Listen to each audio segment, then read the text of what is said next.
Hello. I tried to catch my two co-hosts mid-drink, just so that I could throw it to them quite quickly and they could fumble and spill water or whatever else they have on themselves.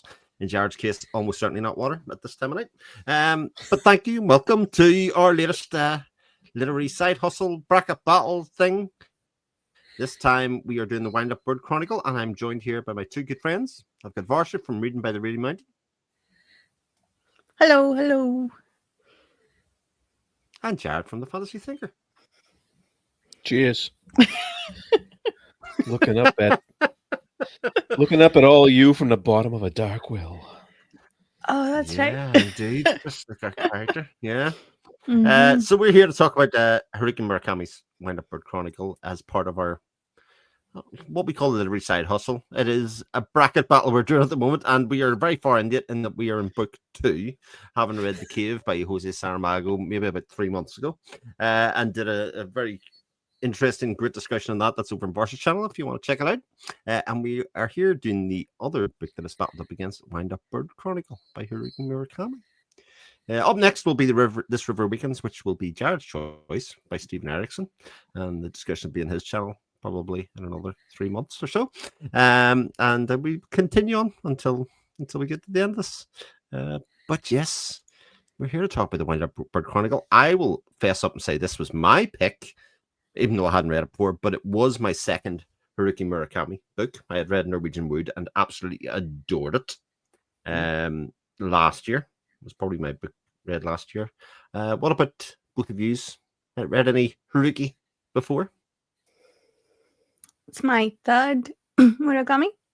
I read Norwegian Wood a long time ago, long enough that I only barely remember it. I just remember liking it, and that's all.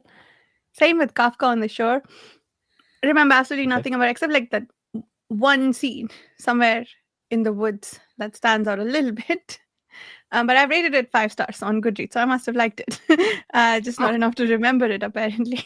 So this one also I similarly enjoyed. This is my third Murakami, similar-ish to the other Murakami books I've read, but also quite different. I think this is the longest of his works that I've read. I am a Murakami virgin. I've never read his stuff before, so this is my opening salvo into his works. And wow, this guy is interesting, to say the least.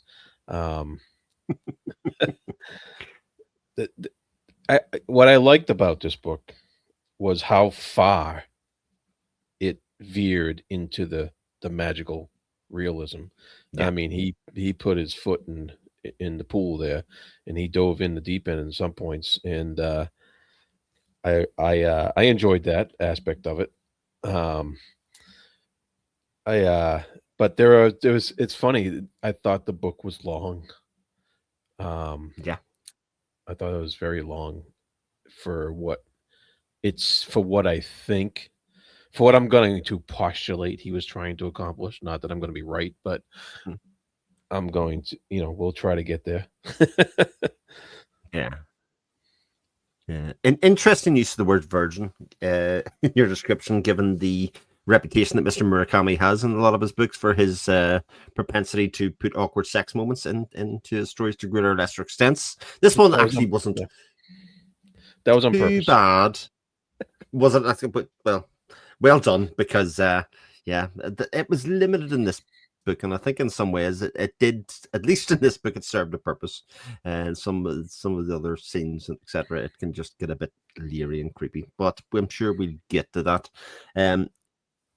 So sort of on to your point, Jared, and the place I want to start and this is, and I finished the book and started to read a couple of reviews of it, etc., and some people have kind of very definite views about what it is, but I definitely think it's a book that I would be surprised if Murakami didn't have it so that he wanted the reader to have their own interpretation of. Like you say, he veers so heavily into the magical realism part of it, and he goes so far with it in multiple layers that there's so many threads left unanswered and so many ties that are left open that he must surely have wanted people to come away and postulate about what he wanted to do, and therefore it's inviting alternative theories and alternate kind of thoughts about what it is.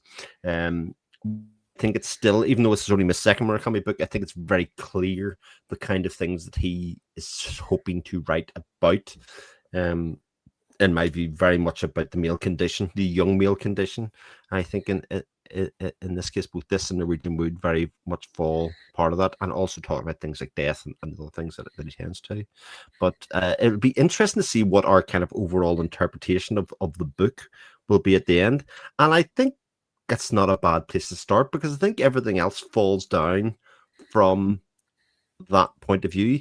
And maybe to aid that, you might want to start with the point that you realized, oh, this is proper magical realism. At what point? Was it very early on? Was it about halfway through? Was it towards the end when it really starts to unravel and sinking through walls and all of that kind of stuff? But at what point did you really get a sense it was not slight unreality, but completely unreality? That's a good question. Unlike you guys, I finished it a month ago, so I have to recollect some stuff here. But Yeah. You get a pass for that. I would guess that it was because the book had 3 parts, I believe, and I think it was towards the end of part 1 where you started to see, where he started to like really start to veer into the magic realm, into the fantasy, and because I think part 1 was pretty much straightforward as far as he has a relationship. That relationship is suddenly torn asunder, and he's trying to find out why.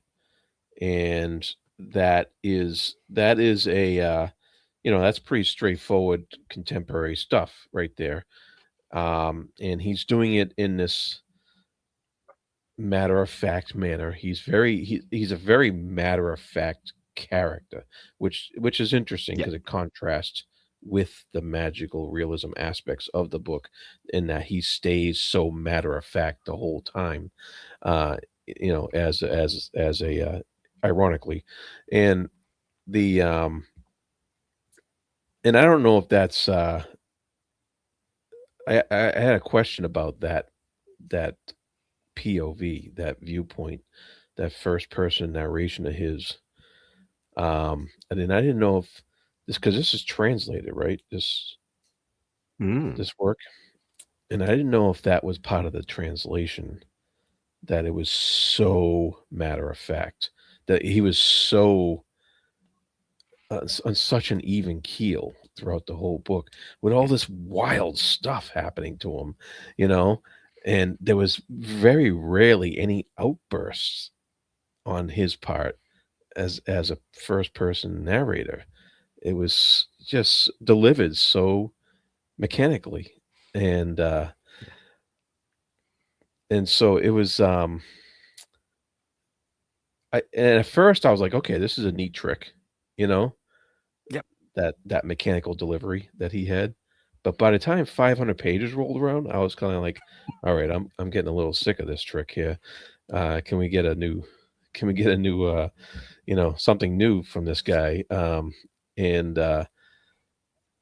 so I think that was more of an I think it was a narrative choice, and I'm just wondering how much of that translated into English, from Japanese. But interesting. But I think it was, to your question, I think it was probably going into part 2 as things started going off the rails. Okay. I wonder if that distance or even keel that we see has to do with the fact that I think we can assume safely that he's writing this record of a long time after he's had time to process it, I think. So maybe this is him keeping a stable mind and thought, like knowing how it all turned out and knowing that he ended up in a good place that's contributing to the narrative tone. or like that could be the explanation for the narrative tone, because it's not a narration of events as they are happening. It's Mhm. it seems to be like in retrospect, I think.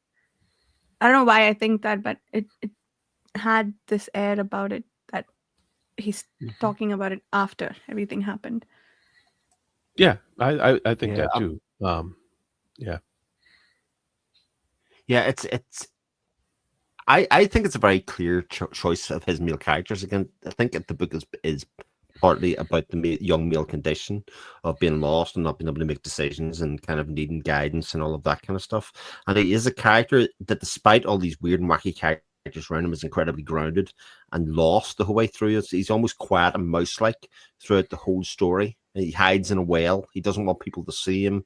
He's just he feels like the world is too big for him. And Norwegian Wood's very similar, the main character in that, because again, there's a lot of emotion happens in that story, and he's completely cold to it in much the same way. I sort of come away with the same kind of thought from this, in that he's sort of writing as himself. You know, he's projecting himself into his main characters in both cases, in terms of like there's things happening to him and around him, but he can't process it.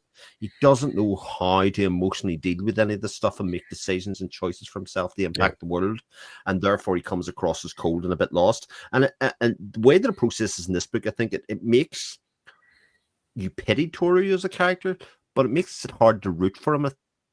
And like we sort of Mako has left him in the way that it's been set up. We sort of understand his lack of drive, how that could be frustrating and kind of stuff. So I think it does work in the book's favor, certainly at that point. And it's only when we get towards a certain point and we see that maybe his concerns about his brother-in-law are justified in some ways. You know, we just think that's him projecting for an awful lot of the book, but you know, we see that there's something more to it, and he does lose his cool towards the very end of the book, which I think is quite effective at that part as well. So I thought that was, I think it is an interesting narrative choice, because I do think it's supposed to be one of those things that the reader's supposed to sort of passively put themselves in Tori's position, and kind of you be frustrated for him not making the choice, or you be frustrated about him not having any drive, and sort of that is part of what makes the book work for you, either for or against.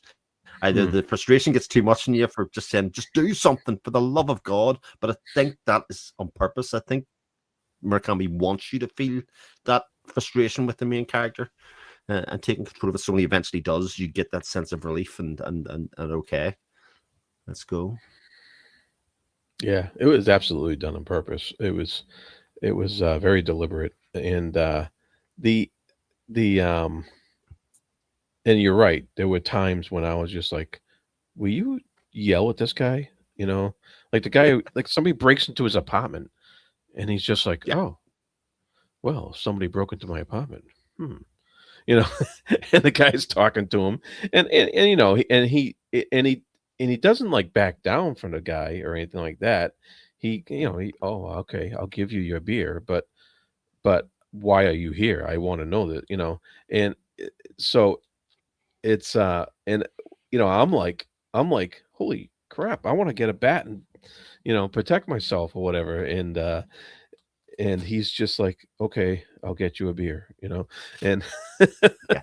uh so yeah, you're right. It's a very deliberate decision, because it definitely, and I think that worked for the first few hundred pages. I was like, I was there. I was just like, I was very, very immersed into his world, and I really, really wanted to find out more about that alleyway and that house, and his and that spunky neighbor of his, the girl, and Yeah. and I wanted to know more. But like I said, by the time 500 pages came around, I was kind of like, oh, okay, I'm not sure if I can do that anymore. I'm not sure if I can put that much Yeah. emotion into the character for the character. I needed the character to give me a little bit back. Yeah. I think that's completely fair. And again, just to touch on your point about the translation part, that's again second book I've read, and they're both being translated by J. Rubin. And I wonder how much of his writing style is J. Rubin and how much of it is Haruki Murakami. You know what I mean? It's so delineated into how he approaches his writing and how he talks about it. And I think the way that Tori's written is very much what I would think is an outsider's view of what Japanese males are like. You know, this incredibly respectful, polite, to a fault kind of thing. And I wonder how much of that is projection and how much that's actually originally on the page. I think that's it'd almost be worth learning Japanese just to reread these.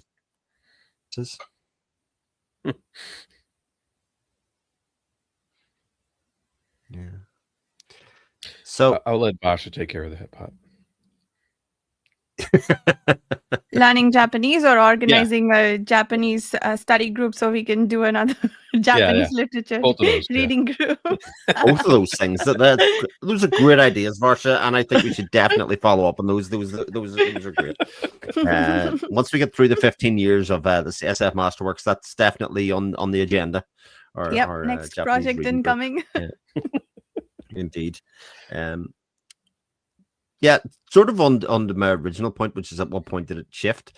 I sort of got the feeling as soon as he walked in the alley the first time that it was a portal fantasy. That it's pretty much straight away that it was a portal fantasy at that stage, and then drifted off that as the events of book one set in motion, so to speak. To the point that it seemed almost just like a family drama at that stage, you know, of how things were setting up, and then coming around probably around the same time as you did when the whale stuff started to happen, and you started to see the kind of time skips and time jumps, and the fact that he didn't seem to be in control of his own life. Like he wasn't starving down the bottom of the well, even though he was there for 3 days and things like that. You know, there was an unreality to that whole situation. And I think when that started to happen, you kind of go, right, what actually is going on here? And at that point, felt like the world was split into two things. There was a dream state and a world state, I think. And of course, he splinters that even further as the thing goes down. But we'll start off with talking about the relationship between Kumiko and Toru, because obviously we just dropped into the middle, or dropped into the end of their relationship, really more so than anything else. I think Kumiko's affair, and I put that in inverted commas, it's set up quite well, if you know what I mean. There are all the hallmarks of an affair, that her coming home from work late and all of that kind of stuff, staying away, so that when the relationship does break down, it makes sense, and it again creates this momentum of a couple of 100 pages of us just going along with that and kind of accepting that, and accepting that she's a bad person or whatever way you want. To be honest, on my part, I didn't. I just sort of understood her character for wanting to get away from that. What did you feel about Kimiko for the first 300-400 pages, maybe?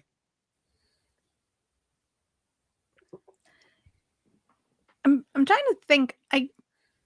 Maybe it has something to do with what you both pointed out earlier about how passive or distant, at least, that Toru is as a character. I didn't get too attached to either of them. This wasn't a book I'd say I read for characters or because I enjoyed coming back to the characters. It was more for the scene and the themes and whatnot. So in that sense, I didn't really care that Kumiko left him. It was just another thing that happened. But also I felt really bad. So I don't know how to reconcile both those statements together. But like I felt pretty bad for him when she left, because I think that it has to do with, once again, the sort of passive tone of the narrative, because we're just sort of like living life along with Toru. He's got this little problem he has where he doesn't know what to do for a living, and but I guess the frustration with regard to Kumiko builds up little by little, because he keeps making these meals that she doesn't show up for. He's at home all day and he's going off, like his only companion at the moment is a 16-year-old who seems to be infatuated with him, and like I'm really hoping that won't go where I think it does, and so uh, so like I think for all that, in retrospect, I think I started to care a lot for him, but not while I was reading it, if that makes sense. So, and I think the moment that I did start caring for him was when Kumiko left. And then even more than that, it was when he started doing everything he could desperately to try and get her back. And not in the, uh, oh, I'm so sad she left me, I need to have answers way. It's in the, she needs me, this can't be what she really wants way, which I think what got me invested in his journey at that point. So, yeah. Yeah. I enjoyed that part of it. I enjoyed his determination to um get her back in spite of her own self, in spite of her words, in spite of everything that was like everybody was saying, give it up, go back home, go on with your life, get over it. And I enjoyed reading his determination not to do that, not to listen to what others had to say, and delve deeper into the mystery of what happened here, because that I think was the most relatable part of his character. That was the part that I don't think anybody could just live with, could just shut off their feelings in their whole life and just say, "Oh, okay, I'll just move on." Um, that's not how people work. So I think that was the most realistic part of the book and his character, and for what and what he was trying to do and find out there. Um, and then, you know, everything in this whole book gets disrupted by the well. The well is like the focus of that split between life, real life, and between reality and the fantasy that goes on in not only in his head, but in um in the rest of the narrative as well. And so uh it's the well that departs from his search for his wife. You know what I mean? And it opens up a search for everything else in life besides the search for his wife. And so that's, you know, I think there's a lot to talk about there with the well. Yeah, we'll get to that in a second, because I do think, like you say, both of us, I think this is the real strength of the book, is the writing of this relationship and these two characters. Because again, the breakup happens, you have him just kind of waiting around and her coming back, and then over time he decides to take action. And I think at the start you definitely feel like he's just in denial about the breakdown of the relationship, that it's not going to happen.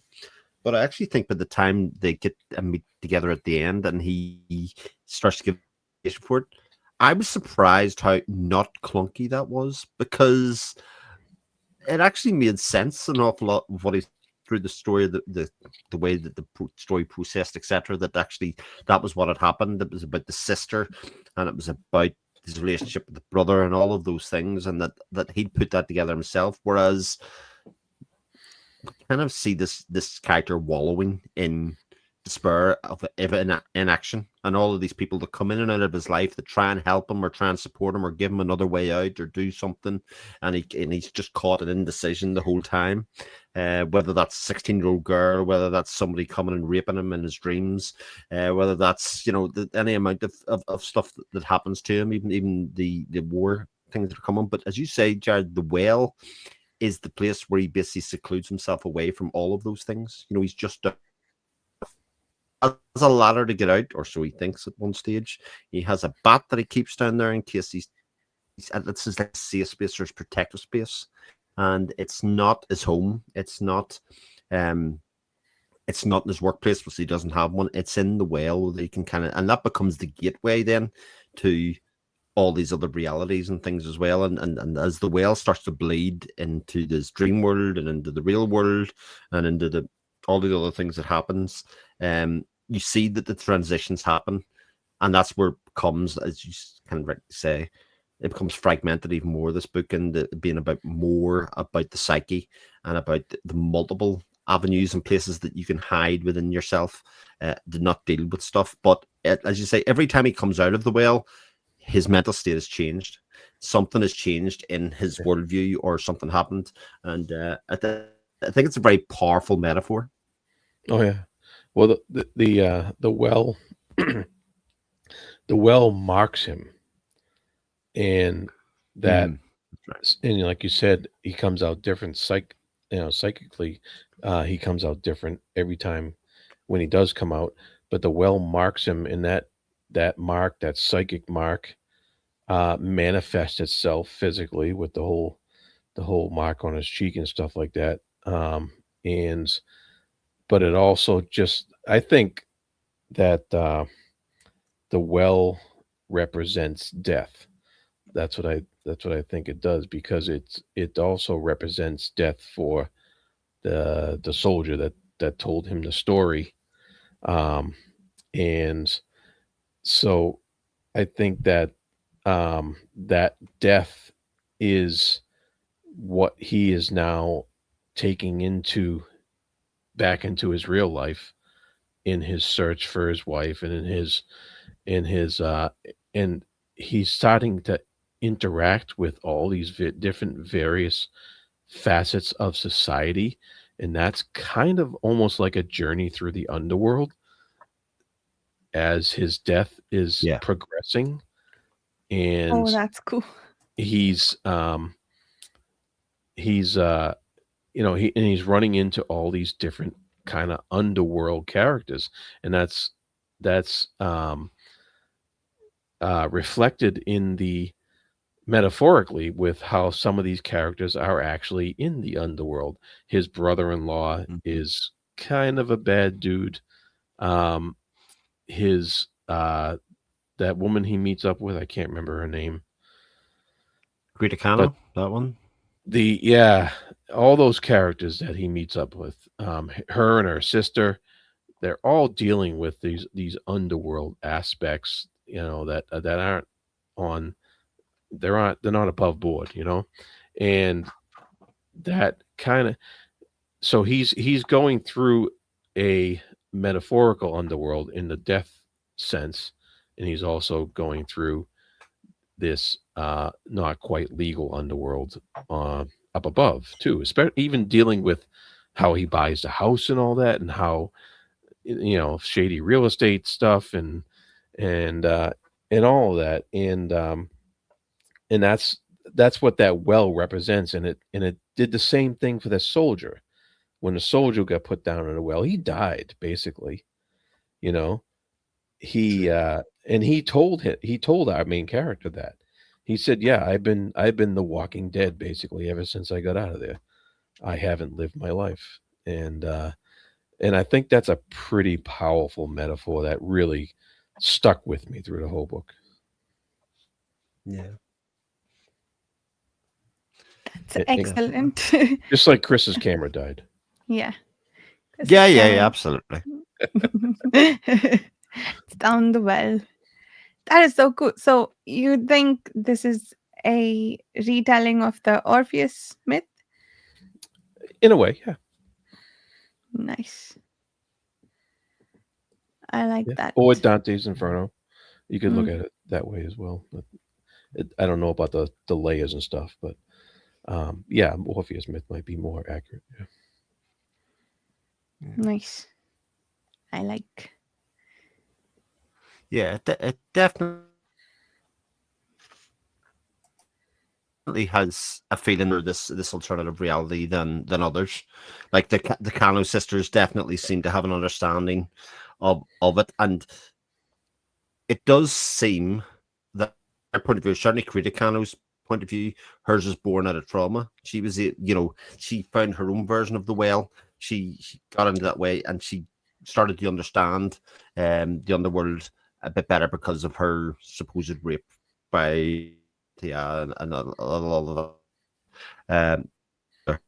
She's trying to take control of her life, and she's been through the journey that Toru's just starting on at that stage. And you see, actually, by the end of the book, he's coming out because of his own trauma and his understanding as well, and much the same way as she did. And I sort of find it interesting about how he uses these different groups of people the whole way through his life or through the stage of his life to kind of come out of it. And I think in some cases, if it really happened. This conversation with Krita, Malta, a lot of it happens over the phone. A lot of it happens in dreams. A lot of it happens, outside of what would be his reality in some ways. So is it his subconscious to some point, or is there something else going on? I think that's a question that runs right the way through the book as we understand more about what happens and the bleeding over of the unreality to the reality right the way through the book about what's happening when and where.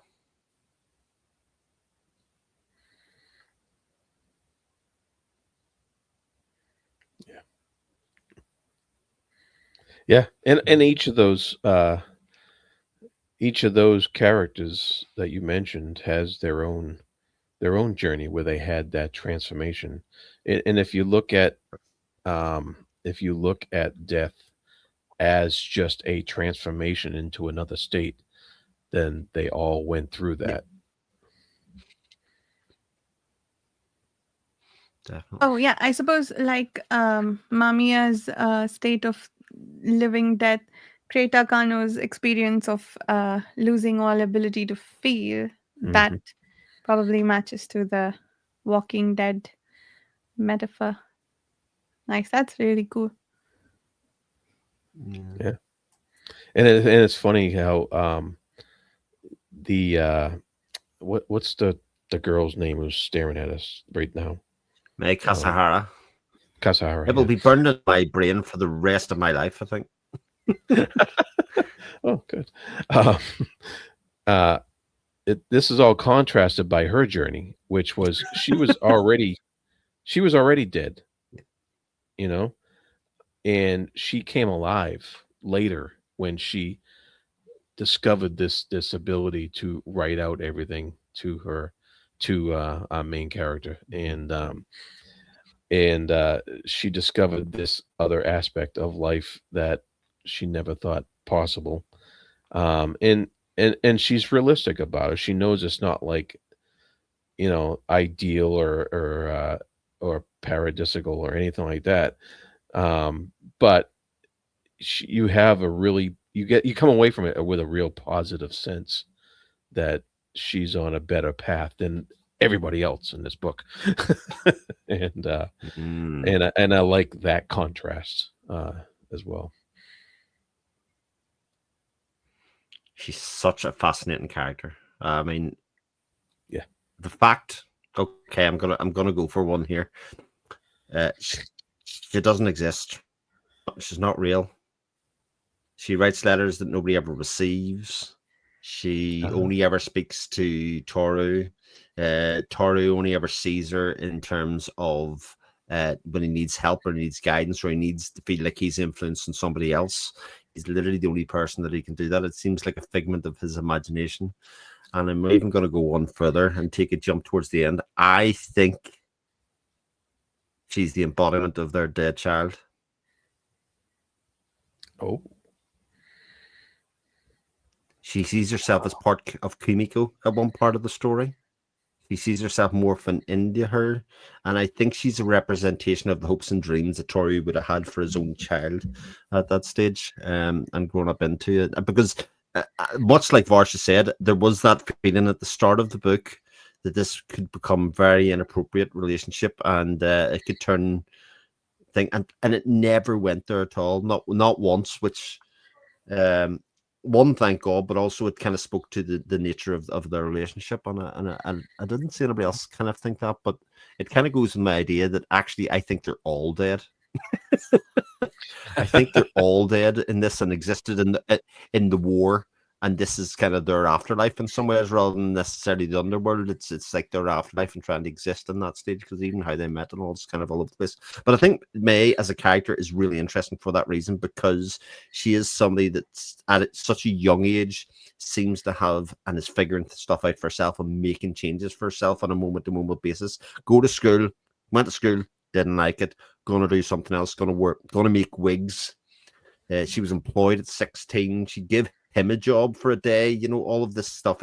She's almost like the embodiment of everything that he would have hoped for in some ways. And I just, her letters were fascinating, especially by the time she says, but you never responded to anyone. And he said, I didn't get any. There was none to receive. So she was talking to the void, essentially, as if they weren't really happening. Yeah, that's an interesting theory, and I think that these like you could say that he died in a well, and everything that comes after is, like you said, part of his fantasy, his dreams, his afterlife, or whatever you want to call it. And you could say that. You could say, I think there's a lot of room for interpretation with this book, and that you could really come away from it with what you want, as far as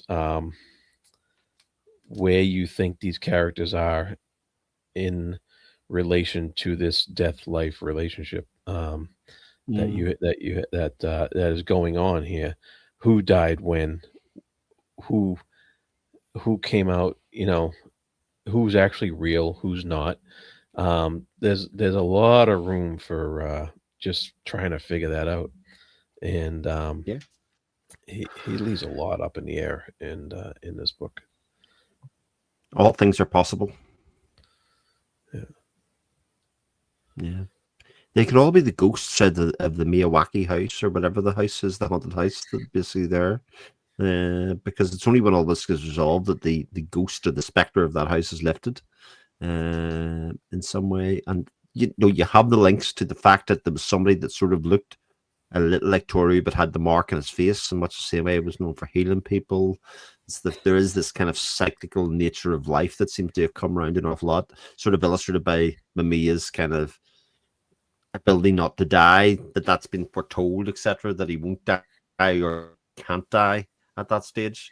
And those interludes of the war between Mamiya, Honda, and Boris, or the skin Honda, yeah.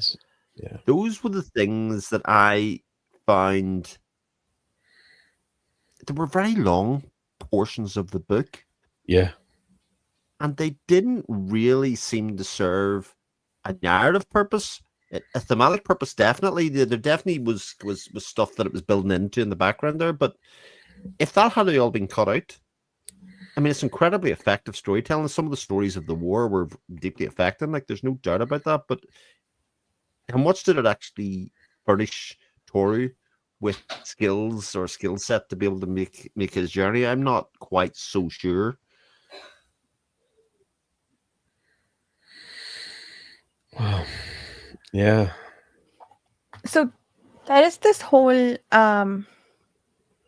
monologue, I want to say, about the interconnectedness of all things. And I think when we get to the vet's point of view, when Nutmeg is telling her story, or no, actually, I think it's in Cinnamon's Wind Up Bird Chronicle number 8,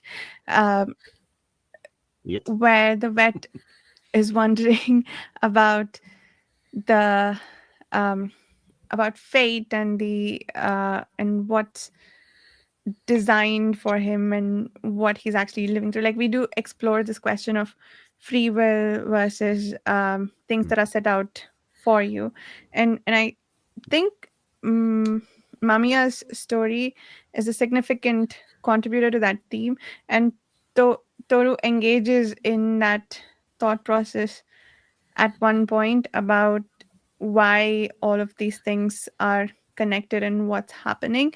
The Nutmeg, I think, says that she feels like somebody else is sort of directing her entire life and bringing her to a place because she needs to be there for some purpose.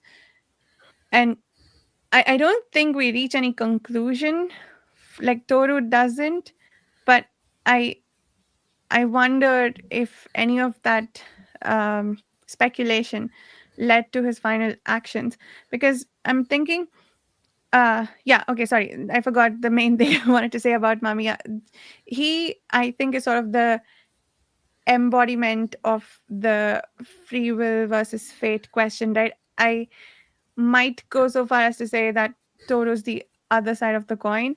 That so the vet firmly believes in fate, but also does his own thing. He's sort of like the middle person. But Mamiya is strongly directed by fate, or so he thinks. He's been told that you're going to live, and then he makes decisions based on that, which he then regrets. And then Boris Manskinner curses him, and then he goes on to have a terrible life. Did he really have a terrible life, or Yeah. did he just resign himself to one because of the curse? And so Toru, at least towards the end, he starts to take matters into his own hands and is like, I'm gonna get Kumiko back. I'm not just gonna sit here and take what life and fate hand out to me. So to an extent, I think that he's maybe our free will representative. Uh, Hmm. but to your point about how that's directing, how his stories uh, helping Toru's actions, maybe not so much, but I feel like it gives the free will fate question a lot of weight. That so to the theme, I think it added a great deal of value. To the narrative events, not so sure. Yeah, I Yeah, agree. completely. Yeah, it's funny. You wonder if there's a couple of things that came up there because Chris, you mentioned uh Toro. You wonder if maybe Mr. Honda died in the well, and maybe he's just dreaming all this. That's a possibility. Mhm. Or is what's his name? Cinnamon, Nutmeg's son, who's quite brilliant, Yeah. um, and is quite a brilliant character. Um, is Cinnamon with his Wind Up Bird Chronicles? Is he just writing all this? Is he just making all this up? And we're reading basically his story that he's telling. Um, there's a whole bunch of possibilities here. There's a whole bunch of Yeah. like the narrative. This book invites you to make up stuff of your own about what this book is trying to say and about what this book Yeah. story actually is. So I have a Yeah, I love that. question. Sorry, go ahead, Chris. Were you No, saying no, something? no. Okay. That was a No. commenting just to saying enjoyed that idea. Yeah. Yeah. So we've been sort of like trying to explain the magical realism, right? Do you think that and it's a great deal of fun to speculate, but I wondered the interesting thing for me for a magical realism book is that there is no explanation. Or at least that's how I like to think of it, that this is just the way it is and you deal with it. So do you guys find it more fun to think about it that way, or what do you think there's more value in for the interpretation? Is it to just sort of do as our characters do in a typical magical realism book and just accept that this is how the world is, or to try and rationalize and explain it and find meaning there? And I don't strictly think it has to be one or the other. I guess I'm asking what's more fun for you.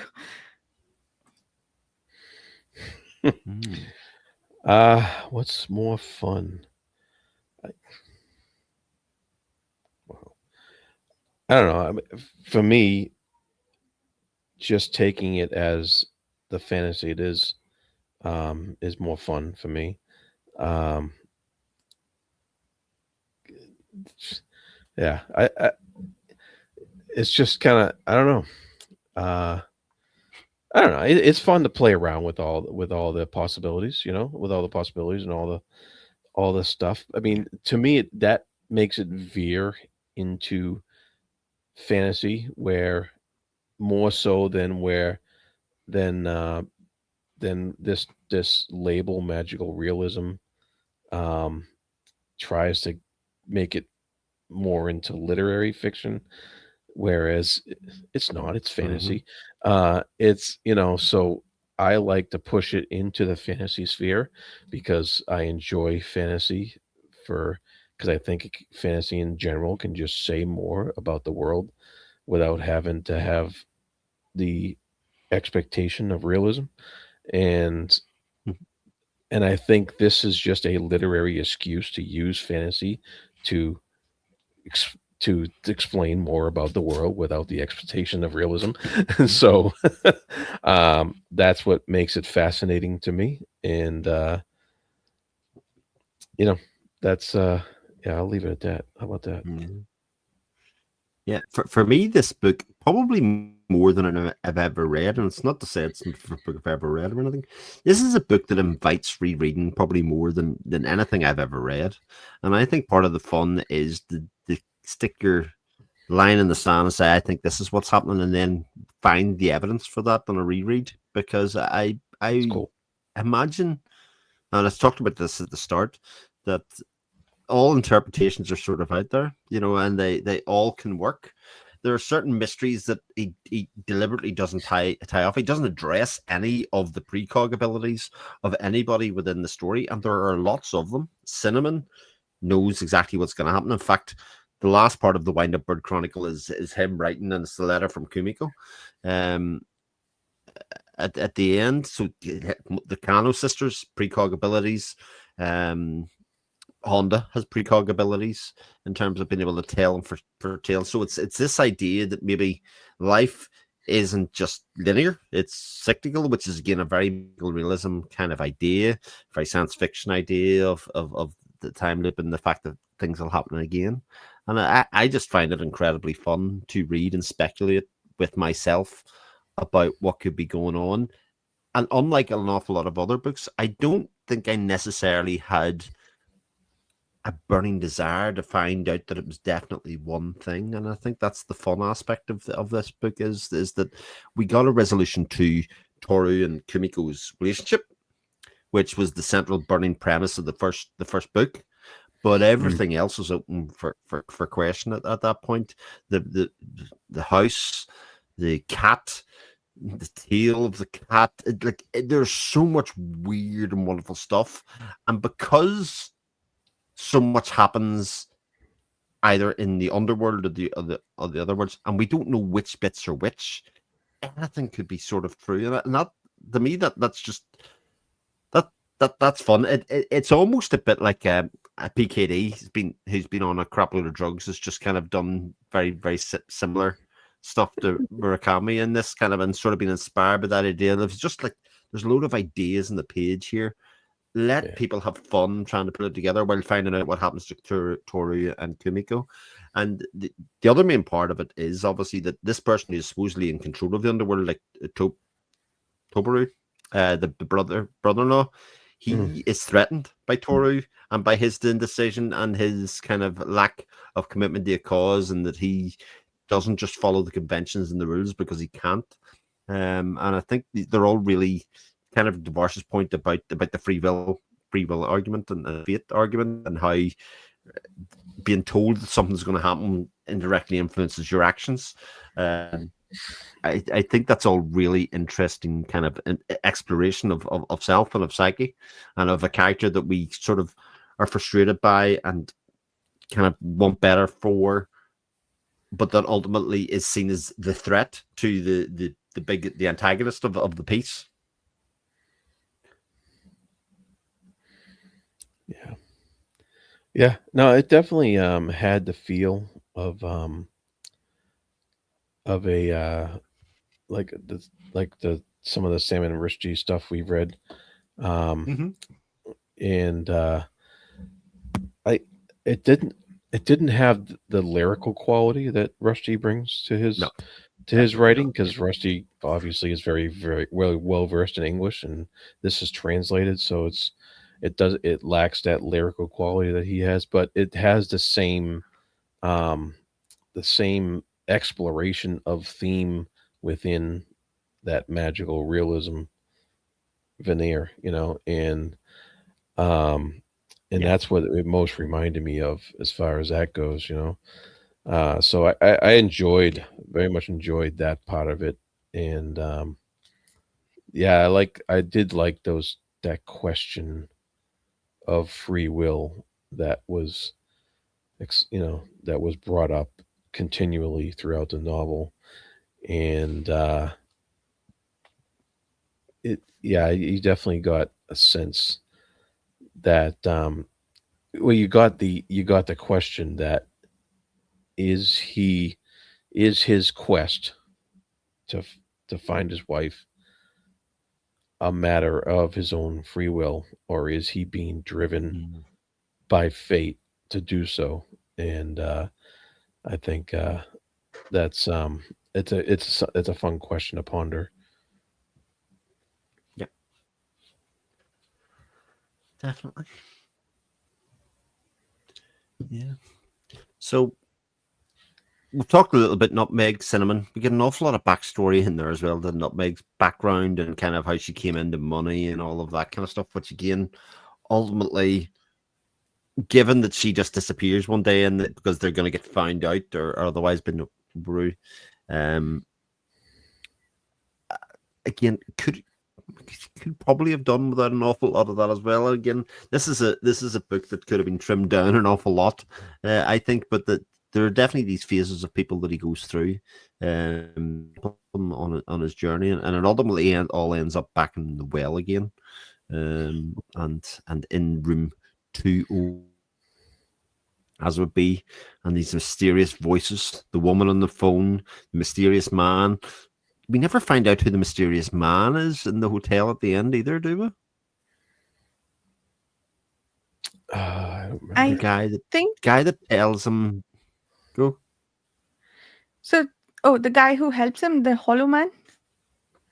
Yeah, yeah, yeah. The person that says Oh, there are no waiters in this hotel. Classic. yeah. I don't know. Is that supposed to be Cinnamon? Maybe. Do you think? Who helps him? Could be. Maybe I, not. Yeah. I could take that to be cinnamon. Yeah, yeah. Yeah.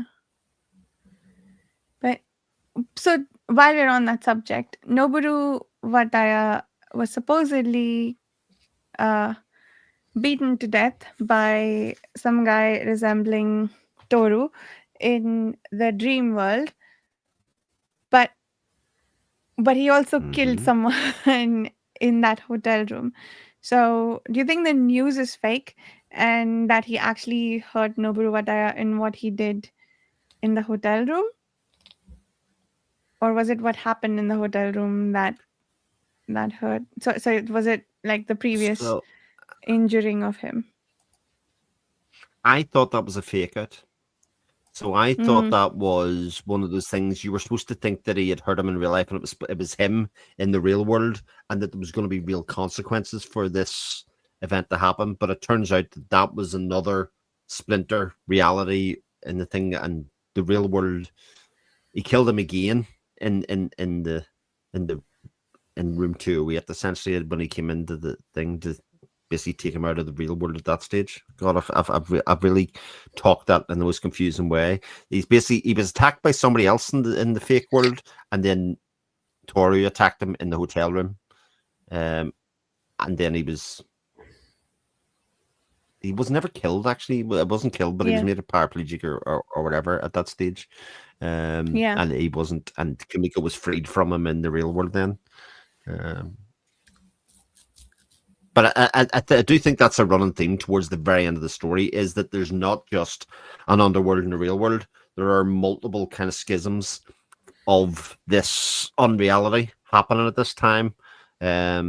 Probably, you could look at the fact that there's one in the well, there's one in the haunted house, there's one kind of all over the place in terms of where, and these different things that could happen in all of these different timelines. And they ultimately, allow Tori the opportunity to kind of say, I didn't attack anybody. It wasn't me. I'm going to get blamed for this, and it creates a bit of jeopardy for that character.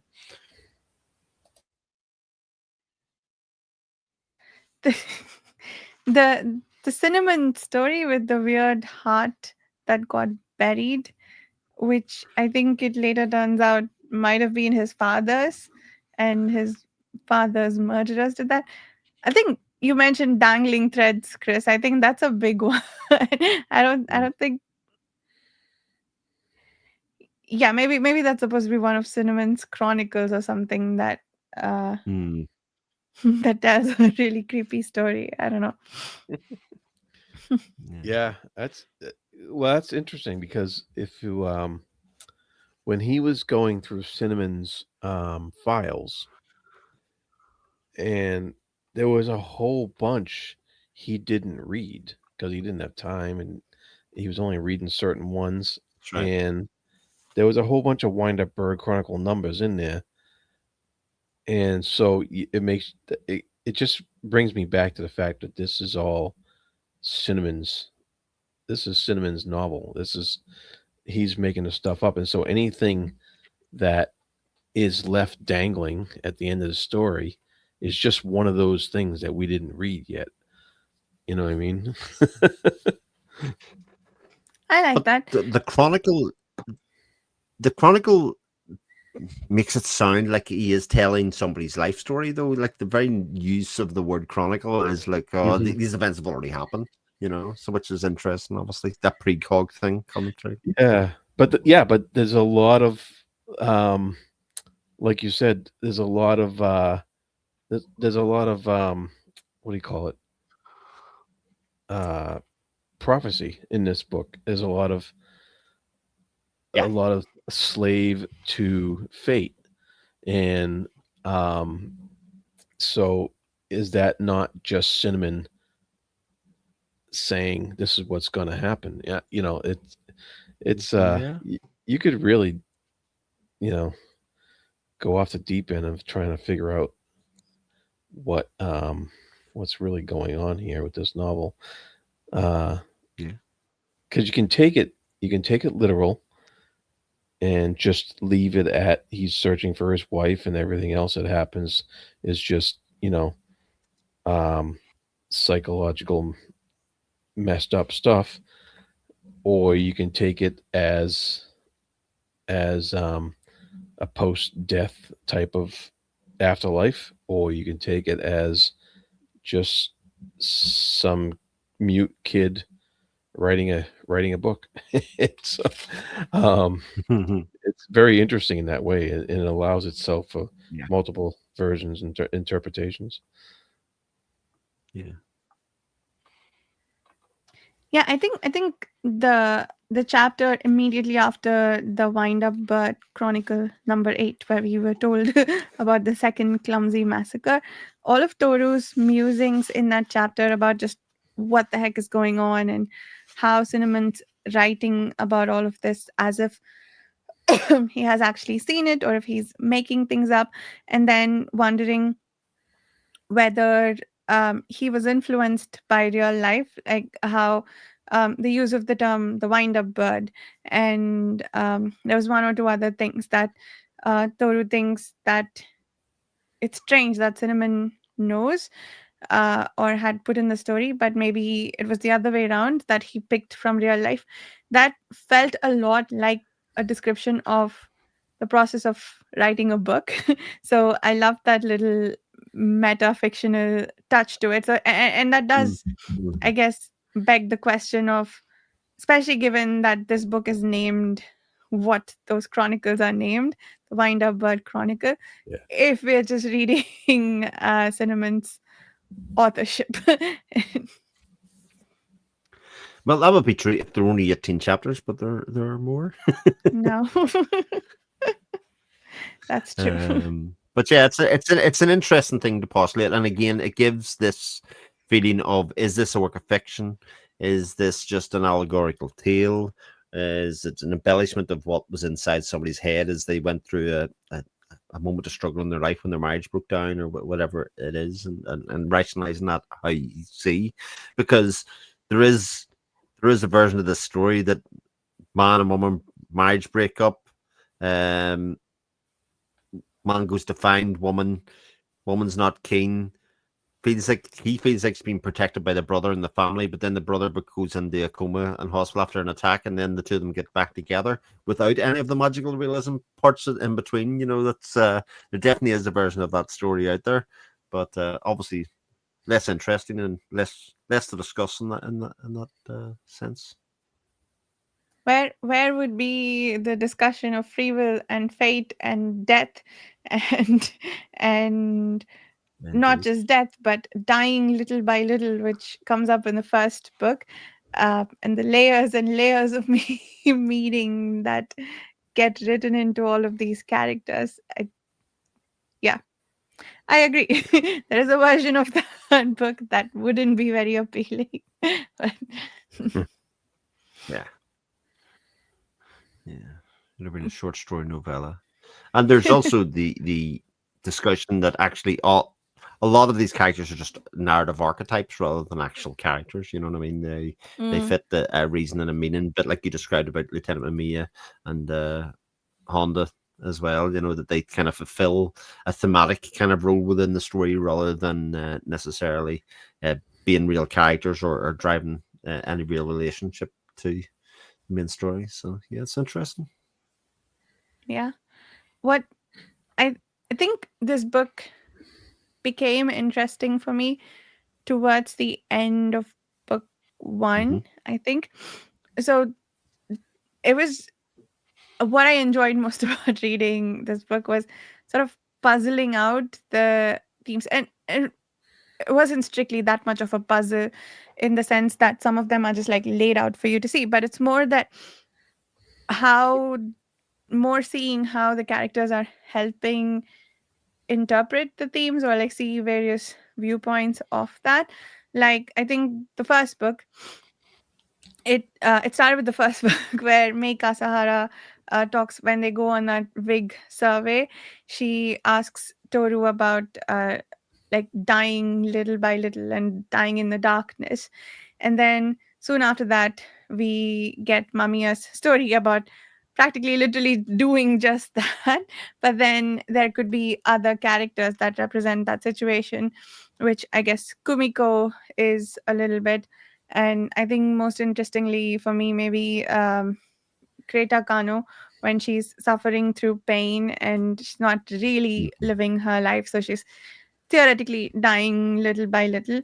So the main themes or points of exploration are laid out for you to see because so Meika Sahara has that. There's the bit about how much do you really know a person, which is explored in this relationship between Kumiko and Toru. And then there's the fate and free will. Did I already say fate and free will? Yeah, the dying little by little. Anyway, so like it's fun to see what parts of that exploration each of these characters embody and what layers and depths they have in going there. So it's a little bit like maybe reading a poem because like each line has 20 interpretations, and if it's this, then maybe the rest of it means this and so on, like a little bit like we're doing in this discussion right now where or what you said earlier, Chris, like start with a hypothesis about what this book is doing and then read it to collect evidence. So yeah, I think that's what was the greatest fun for me. I didn't get particularly attached to any of the characters, didn't particularly enjoy many of the backstories, but what it did for the overall depth and layering of the book was fascinating. Yeah. Yeah, I agree with that.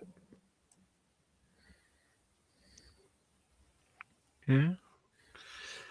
So we've been going for over an hour on the Wildbird Chronicle, and I think it's the kind of book that you could have, if we had been reading it 50 pages at a time, we probably could have done an hour discussion on every 50 pages in its own way and right.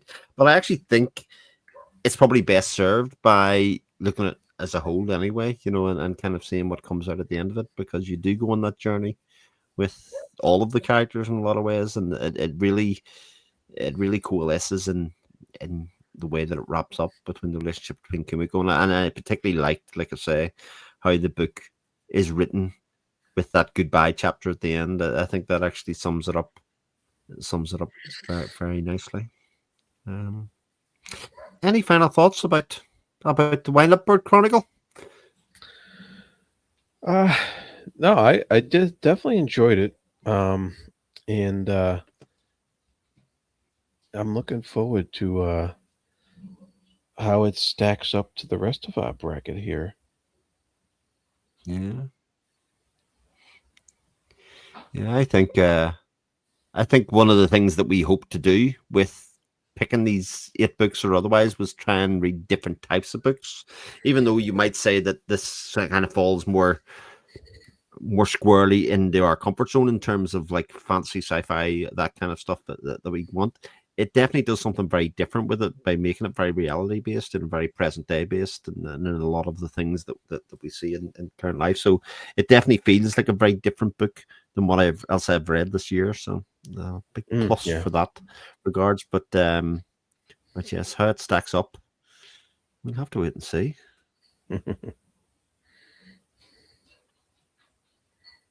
Yeah. Good So, fun. We have a few more magical good realism fun coming indeed. up. So Yeah, we have more Rushdie coming up. We have Erickson, is a well-known fantasy author, coming up. We have Toni Morrison's well-known magical realism kind of person, and I suppose Margaret Atwood writes sci-fi as well. Oh, we're all over the place. Why don't I we pick think we actually have. 8 just other books? I don't know if I think Blind Assassin might be magical realism. Probably Salman Rushdie does a lot of magical realism. Maybe Shane Mm-hmm. has. My Name is Red, definitely magical realism, just based on the premise. Life After Life, definitely, sort of, not exactly magical realism, but kind of. Toni Morrison does magical realism too. So, except for, Yeah. interestingly, I think the only non-magical realism book we've got here is by the fantasy author. That's true. I think you're right. This was not how this was meant to go, but that is actually hilarious. That is funny. Yeah. Oh my god. That is Yeah. I actually have no idea. I uh, have no idea what that book's about, but we'll see. Mhm. Are we we look forward to discussing that. are we making a decision now on this versus here? Wind Up versus the Cave? I Or don't know, because are we I'm gonna think afraid, like, about I it? have a very clear winner between these two, but I'm always afraid that if we do it after a second discussion, recency bias and stuff might play a part in. But I don't mind saying that if I was to pick from these 2 books, The Cave is, as much as I liked Wind Up Bird Chronicle, The Cave is a magnificent piece of literature in my eyes, and is really, one of the best books that certainly I've read this year, but maybe any year. Okay. Well, we know Yeah. Chris's choice. Yeah. The Cave's mine too. I think I immediately wanted to reread The Cave when I finished it. It's one of So no matter what I say, the cave moves on. probably, but But see, when I we can hear have what individual brackets. yes, This is the nice thing. Well, I do happen to agree with you guys. I think the cave is the better book. at Nice the very tease, though. least, it's a book I like more. Yeah. But I did enjoy the the big question will. Chronicle quite a bit. Yes, so did I. Yes. So did I. Yeah, Very interesting absolutely. read. I wonder if it had been shorter, but not really. I think I talked about my lack of attachment to any of the Wind Up Birds characters. The Cave, I loved all of them deeply, Yeah, and I they was stole my very heart attached. many times over. So, yeah. I like the dog better than anybody in this book. The dog was so cool. A dog named dog- Found. Found. Found, yeah. I mean, May Kasahara is the only one that stands up to anybody. The rest of it, and it's definitely not because of the audiobook reader's voice when he was reading out our letters. For the love of God, that For was the not a love of thing. But anyway, we can That talk was about that on another stage. But yeah. yeah, we have the River Awakens coming up next from Jared. Like I say, that's his pick, Stephen Erickson. It'll be interesting to see whether Kate Atkinson's Life After Life can beat out Jared's favorite author in a book that he hasn't read. That'll be an interesting, especially Yeah. with it. Very You get to interesting. the bottom of that. That's interesting to get the bottom of, and we'll get to that hopefully sooner rather than later. These have been a couple of very fun reads and great picks by everybody so far. So yeah, long may it continue. Yes. Agreed. So you can catch Fortune reading by the Rainy Mountain, Jared and the Fantasy Thinker. And check out their videos and content there. But until then, you can probably find us on our other podcasts and Speculative Speculation, which we do weekly, much more regularly than this. We also do once a month at SF Masterworks Read Along. We're in book 27, I think, of that at the moment as we record this. We are just going to discuss Time Skip by Gregory Benford next week. So you can check that out as well. And otherwise, you can find us in the page forums. And we chat about other stuff there. Alongside other podcasts like Panel Tuning, where we talk about comics and weekly pools, Film Tune, where we talk about Oscar films. If you're interested in getting involved in any of those things, you can find us all there and have a chat, join the threads. But until then, all comments and otherwise are welcome, and we'll see you again soon.